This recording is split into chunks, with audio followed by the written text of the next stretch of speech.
بسم اللہ الرحمن الرحیم۔ تمام دوست احباب کو وظائف امن چینل میں خوش آمدید۔ جو دوست احباب چینل پر نئے ہیں وہ چینل کو سبسکرائب کر دیں، لائک کر دیں، صدقہ جاریہ کی نیت سے، ثواب کی نیت سے اس کو شیئر کر دیں۔ محترم ناظرین کرام، جو بھی وظائف پیش کیے جاتے ہیں انتہائی آزمودہ اور مجرب ہوتے ہیں۔ ان کو کرنے کی دو شرائط ہیں۔ پہلی شرط یہ ہے آپ لوگوں نے ویڈیو کو مکمل دیکھنا ہے، اس کی ترتیب کو، اس کی تعداد کو دھیان سے سمجھنا ہے، اور دوسری شرط یہ ہے کہ اللہ تعالیٰ کے 99 ناموں میں سے کوئی ایک نام کمنٹ سیکشن میں لکھ دیں یا اپنا نام لکھ دیں۔ اس کے آپ کو دو فائدے ہیں۔ پہلا فائدہ یہ ہے آپ کو وظیفے کی اجازت مل جاتی ہے، اور دوسرا فائدہ یہ ہے کہ آپ لوگوں کو دعا میں بھی شامل کیا جاتا ہے۔ محترم ناظرین کرام، اگر کوئی شخص بہت زیادہ پریشان ہو تو فجر کے وقت باوضو حالت میں یہ پڑھ لے۔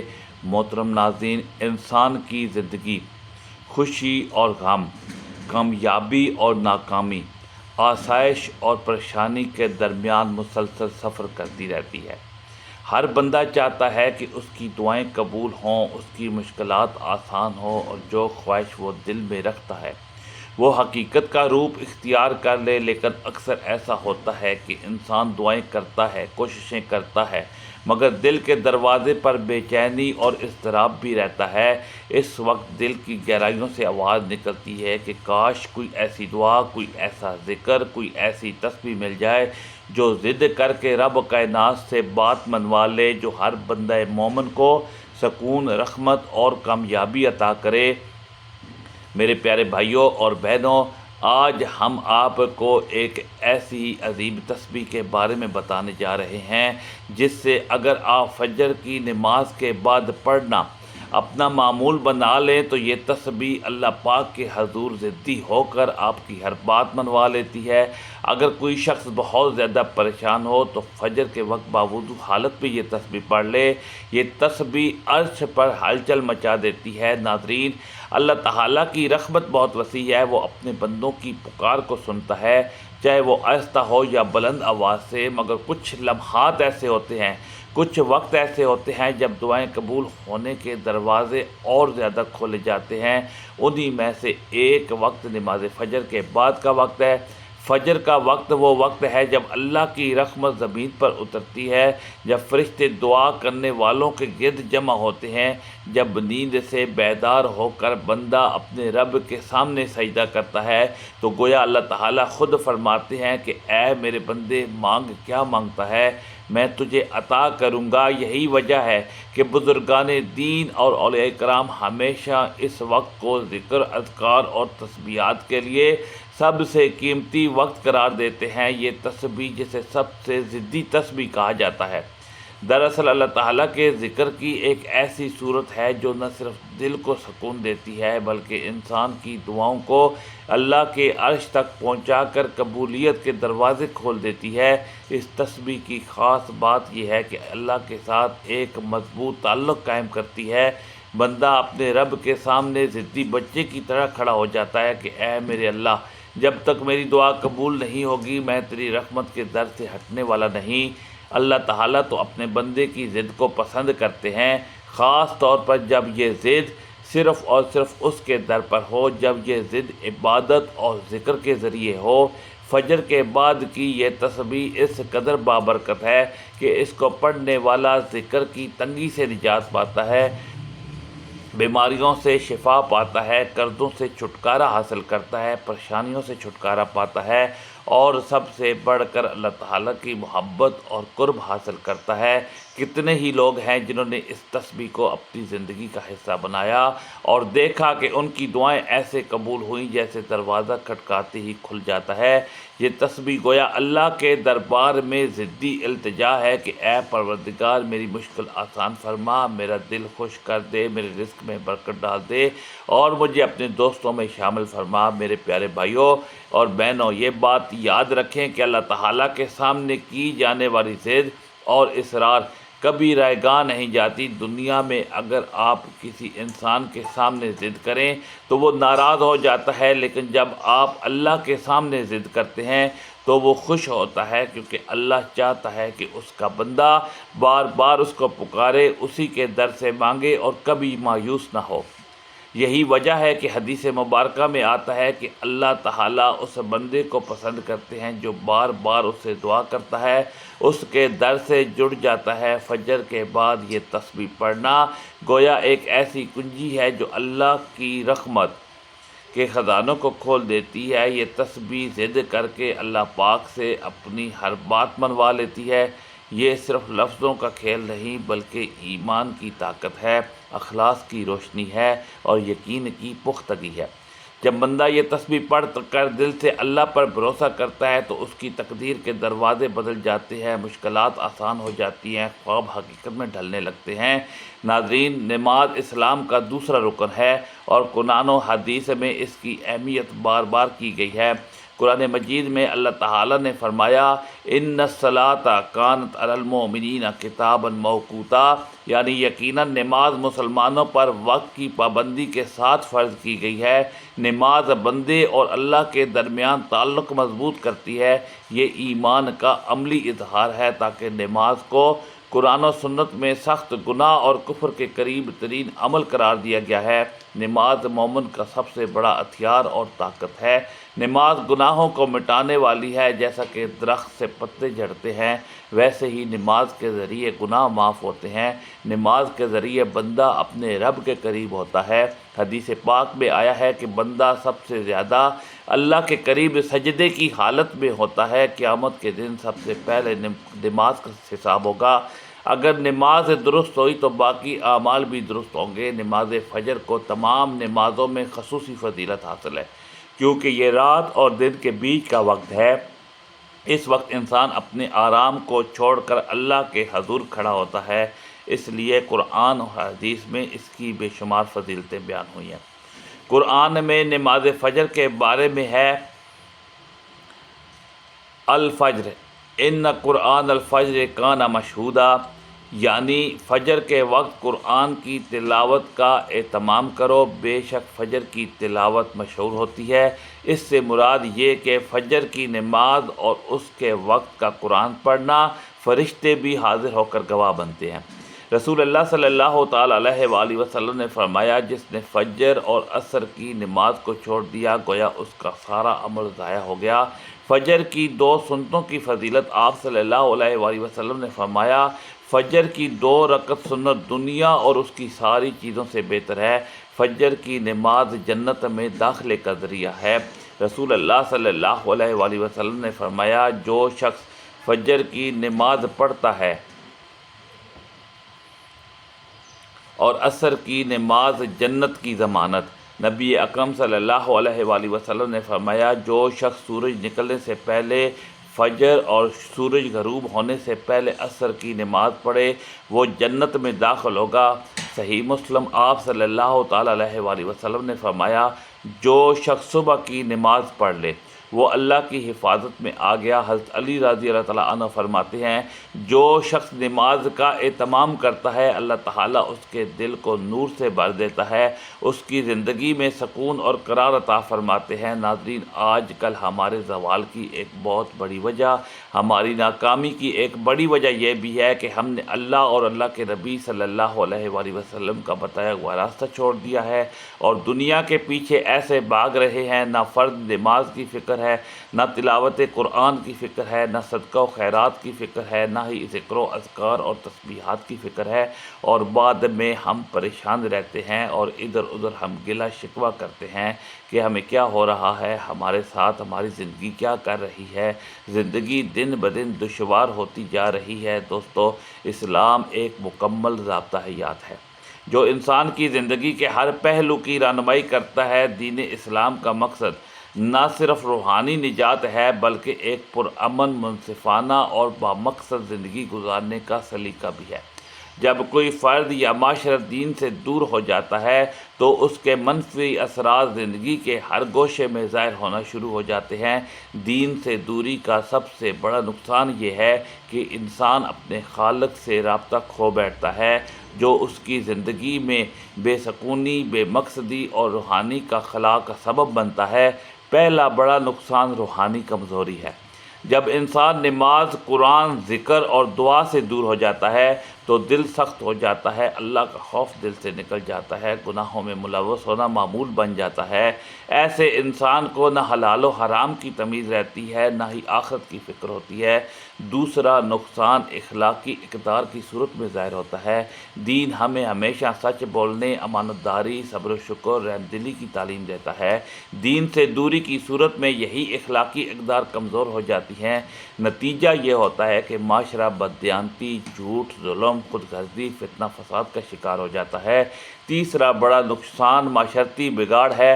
جب فرد دینی تعلیمات کو چھوڑ دیتا ہے تو اس کا اثر پورے معاشرے پر پڑتا ہے۔ خاندان ٹوٹ پھوٹ کا شکار ہو جاتے ہیں، رشتوں میں دراڑ آ جاتی ہے، والدین کی نافرمانی بڑھ جاتی ہے، معاشرتی رابطہ کمزور پڑنے لگتا ہے۔ چوتھا نقصان نفسیاتی بیماریوں کی صورت میں ظاہر ہوتا ہے۔ جو دل اللہ کی یاد سے غافل ہوتا ہے وہ وسوسوں، پریشانیوں، بے چینی اور ڈپریشن میں مبتلا ہو جاتا ہے۔ قرآن مجید میں فرمایا گیا، خبردار اللہ کے ذکر سے ہی دلوں کو سکون اور اطمینان حاصل ہوتا ہے۔ پانچواں نقصان آخرت کی تباہی ہے۔ دین سے دوری کا سب سے بڑا اور ابدی نقصان یہ کہ انسان اپنے رب کے حضور ناکام ہو جاتا ہے۔ جو شخص اللہ اور اس کے رسول صلی اللہ تعالیٰ علیہ وآلہ وسلم کے احکامات سے غافل رہا، قیامت کے دن اللہ کی رحمت سے محروم ہو سکتا ہے۔ تو ہمیں چاہیے کہ دین سے تعلق مضبوط کریں، نماز قائم کریں، قرآن کی تلاوت کریں، علم دین حاصل کریں اور اپنی زندگی کو اسلامی تعلیمات کے مطابق ڈھالیں۔ یہی دنیا اور آخرت کی کامیابی کا راستہ ہے۔ تو ناظرین، اس مشکل وقت سے نکلنے کا ایک راستہ آپ کو بتاتا ہوں کہ آپ نے اس پر عمل کر لیا، ساری زندگی آپ اس بندے ناچیز کو دعا دیں گے۔ یہ جو عمل، یہ جو تسبیح آپ کو بتانے جا رہا ہوں، اگر آپ ایک مرتبہ کر لیں، زندگی میں مختصر سا ایک عمل ہے جو لوگ فجر کی نماز کے بعد اس عمل کو کرنا چاہیں تو کر سکتے ہیں، ورنہ ایک مرتبہ کرنے سے ہی ان کو اتنا فائدہ حاصل ہوگا کہ دعا میں ہاتھ نیچے آنے سے پہلے اس عمل کی برکت سے ان کو ایسی غیبی مدد ملے گی کہ وہ خود اپنی آنکھوں سے معجزات کو دیکھ کر حیران رہ جائیں گے۔ یہ ایسا تسبیح کا عمل ہے، اس میں اللہ تعالیٰ کے ناموں میں سے ایک ایسا بابرکت نام ہے جو اللہ تعالیٰ سے ضد کر کے پڑھنے والے کی ہر بات منوا لیتا ہے۔ اس تسبیح کی برکت سے جو کچھ بھی مانگتا ہے اللہ تعالیٰ اس کو عطا فرما دیتے ہیں۔ ناظرین محترم، وقت کی نزاکت کو مد نظر رکھتے ہوئے چلتے ہیں آج کی عمل کی جانب کہ آپ نے کون سی تسبیح کو کتنی بار پڑھنا ہے، کس ترتیب سے پڑھنا ہے۔ تو اس کے لیے سب سے پہلے آپ نے نماز فجر ادا کرنی ہے۔ اس کی ایک شرط ہے کہ جو بھی مرد حضرات ہیں ان کو یہ کرنا ہے کہ فجر کی نماز با جماعت ادا کرنی ہے۔ وہ با جماعت نماز ادا کرنے کی ایک وجہ یہ ہے کہ اس وظیفے کا اثر تبھی ہوگا جب آپ فجر کی نماز با جماعت ادا کریں گے۔ اور خواتین اس تسبیح کو، اس عمل کو گھر میں کر سکتے ہیں، ان کے لیے کوئی پابندی نہیں۔ تو جب آپ نے فجر کی نماز با جماعت ادا کر لی تو اس کے بعد ایک دعا ہے جو فرض نماز کے بعد با جماعت نماز ادا ہوتی ہے، سب ہاتھ اٹھا کر دعا مانگتے ہیں، وہ دعا آپ نے مانگنی ہے۔ اس کے بعد آپ نے یہ عمل کرنا ہے اور پھر آپ نے جو ایک ذاتی دعا ہے اس کے لیے ہاتھ اٹھانے ہیں، اس کے لیے عمل کا طریقہ کار سن لیں۔ ناظرین، سب سے پہلے آپ نے اول آخر تین مرتبہ درود ابراہیمی پڑھ لینا ہے۔ ثواب کے لیے ایک مرتبہ میرے ساتھ بھی درود ابراہیمی پڑھ لیں۔ اللہم صلی علی محمد وعلی آل محمد کما صلیت علی ابراہیم وعلی آل ابراہیم انک حمید مجید۔ اللہم بارک علی محمد وعلی آل محمد کما بارکت علی ابراہیم وعلی آل ابراہیم انک حمید مجید۔ اس کے بعد آپ نے 100 مرتبہ لا الہ الا انت سبحانک انی کنت من الظالمین پڑھنا ہے۔ لا الہ الا انت سبحانک انی کنت من الظالمین آپ نے 100 مرتبہ پڑھنے کے بعد آپ نے یہ چھوٹی سی صورت پڑھ لینی ہے، یعنی آپ نے چاروں کل پڑھنے ہیں۔ سب سے پہلے آپ نے سورہ کافرون پڑھنی ہے۔ بسم اللہ الرحمن الرحیم۔ قل یا ایھا الکافرون لا اعبد ما تعبدون ولا انتم عابدون ما اعبد ولا انا عابد ما عبدتم ولا انتم عابدون ما اعبد لکم دینکم ولی دین۔ سورہ کافرون پڑھنے کے بعد آپ نے دوسرے نمبر پر سورۃ اخلاص پڑھنی ہے۔ بسم اللہ الرحمن الرحیم، قل هو اللہ احد اللہ الصمد لم یلد ولم یولد ولم یکن لہ کفوا احد۔ پھر تیسرے نمبر پر آپ نے سورہ فلق پڑھنی ہے۔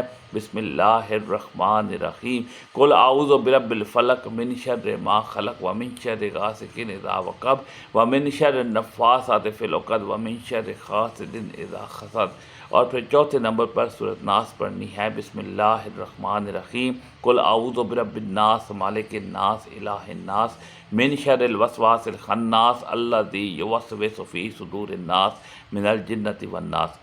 جب یہ چاروں کل ایک ایک مرتبہ پڑھ لیں تو آپ کی جو بھی حاجات ہوں، جو بھی پریشانیاں ہوں، جو بھی مشکلات ہوں، رزق کی تنگی ہو، مالی تنگ دستی ہو، بندشیں ہوں، رکاوٹیں ہوں، کاروبار بند ہو چکا ہو، رشتوں میں بندشیں ہوں، آپ کا جو بھی مقصد ہو، آپ نے اس کو ذہن میں رکھتے ہوئے پھر آپ نے استغفر اللہ 70 مرتبہ پڑھنا ہے۔ یہ عمل پڑھتے دوران آپ کا جو بھی مقصد ہو اس کو ذہن میں رکھیں۔ اس عمل کو پڑھتے دوران آپ نے مکمل یکسوئی اور توجہ کے ساتھ، کامل یقین کے ساتھ اس عمل کو کرنا ہے۔ عمل کو پڑھنے کے بعد آپ نے کسی سے بات نہیں کرنی، نہ ہی کوئی آپ سے بات کرے گا۔ آپ جو مقصد ذہن میں رکھ کر اس عمل کو کریں گے انشاءاللہ آپ کی بگڑی بچ جائے گی، آپ کے معاملات حل ہو جائیں گے، جو بھی آپ کا مقصد ہوگا وہ پورا ہو جائے گا۔ اللہ پاک آپ کو ایک ہی بار یہ عمل کرنے کی برکت سے ایسا نواز دیں گے کہ آپ سوچ بھی نہیں سکتے۔ جو ترتیب بتائی گئی ہے اسی نیت کے ساتھ باجماعت نماز پڑھنی ہے، اس کے بعد نماز کی دعا میں شریک ہونا ہے، پھر آپ کو اپنا عمل شروع کرنا ہے جس طرح آپ کو عمل بتایا گیا ہے۔ اسی ترتیب اور اتنی تعداد میں آپ نے اس عمل کو کرنا ہے۔ اس کے بعد پھر آپ نے اللہ تعالیٰ کی ایک بہت ہی بابرکت تسبیح پڑھنی ہے، یا واسع۔ یہ اللہ تعالیٰ کے صفاتی ناموں میں سے ایک نہایت ہی بابرکت اور پر اثر نام یا واسع ہے۔ اس مبارک نام کا مطلب ہے اے وسعت دینے والے، اے کشادگی اور فراخی دینے والے۔ یہ نام قرآن مجید میں بھی متعدد مقامات پر آیا ہے، جیسا کہ بے شک اللہ وسعت والا، جاننے والا ہے۔ جو شخص دل سے یا واسع کا ورد کرتا ہے اللہ تعالیٰ اس کے رزق میں برکت اور کشادگی عطا فرماتے ہیں۔ انعام پڑھنے سے دل کی پریشانیاں، ذہنی الجھنیں اور اضطراب دور ہو جاتا ہے۔ یا واسع کا کثرت سے ورد انسان کے دل میں وسعت پیدا کرتا ہے، دوسروں کو برداشت کرنے لگتا ہے، جس سے رشتے مضبوط ہوتے ہیں، جو کہ اللہ علیم بھی ہے اور واسع بھی ہے۔ اس نام کا ورد علم اور فہم میں اضافے کا سبب بھی بنتا ہے۔ تو آپ نے اس بابرکت نام کی پوری ایک تسبیح آخر میں پڑھنی ہے، یعنی کہ 100 مرتبہ آپ نے اللہ تعالیٰ کے اس نام کی تسبیح پڑھنی ہے۔ یہ تسبیح ضدی تسبیح ہے جو اللہ کریم سے ہر بات منوا کر رہتی ہے۔ آپ جو بھی مانگیں گے آپ کو انشاءاللہ اس نام کی برکت سے اللہ تعالیٰ عطا فرما دیں گے۔ اس کی برکت سے اللہ تعالیٰ آپ کے رزق، آپ کے مال، جان، عزت، آبرو میں وسعت عطا فرما دیں گے۔ آپ کے علم میں اضافہ ہوگا، آپ کی تمام پریشانیوں کو دور کر دیں گے، تمام مشکلات حل ہو جائیں گی۔ آپ کی جو بھی دلی خواہشات ہوں گی، جو بھی آپ کی مرادیں ہوں گی، وہ اس بابرکت تسبیح کے عمل سے اللہ تعالیٰ پوری فرما دیں گے۔ اور اس کے بعد آخر میں پھر 3 مرتبہ درود پاک پڑھنا ہے، اور دل میں جو بھی خواہشات ہوں، جو بھی مرادیں ہوں، جو بھی تمنائیں ہوں اور جو بھی مقاصد ہوں، ان کا تصور کر کے اللہ تعالیٰ کی بارگاہ میں رو رو کر، گڑ گڑا کر اپنے گناہوں پر ندامت کرتے ہوئے مانگتے چلے جانا ہے۔ انشاءاللہ اس تسبیح کی برکت سے اللہ تعالیٰ آپ کو ہر چیز سے نوازیں گے جس سے آپ کی دل میں خواہش پیدا کریں۔ آخر میں دعا ہے اللہ تعالیٰ ہم سب کی تمام مشکلات، پریشانی کو دور فرمائے، ہماری تمام حاجات کو پورا فرمائے، رزق کی تنگی والی پریشانی کو دور فرمائے، رشتوں میں بغاوتوں کو دور فرمائے، رشتوں کی بندشوں کو دور فرمائے، جوان بیٹیوں بیٹوں کے رشتے کے اچھے اسباب پیدا فرمائے اور ہر کام میں آسانی پیدا فرمائے۔ اللہ تعالیٰ میرا سنانا، آپ کا سننا اللہ پاک اپنی پاک بارگاہ الہی میں قبول و منظور فرمائے۔ نیکی کی بات کو سننے، سمجھنے اور اس پر عمل کرنے کی توفیق عطا فرمائے۔ آمین ثم آمین۔ ناظرین، اپنے رزق میں برکت، وسعت اور کشادگی کے لیے اللہ تعالیٰ کے 99 ناموں میں سے کوئی ایک نام کمنٹ سیکشن میں ضرور لکھیے گا۔ اللہ تعالیٰ ہم سب کا حامی و ناصر ہو۔ جزاک اللہ۔ السلام علیکم ورحمۃ اللہ۔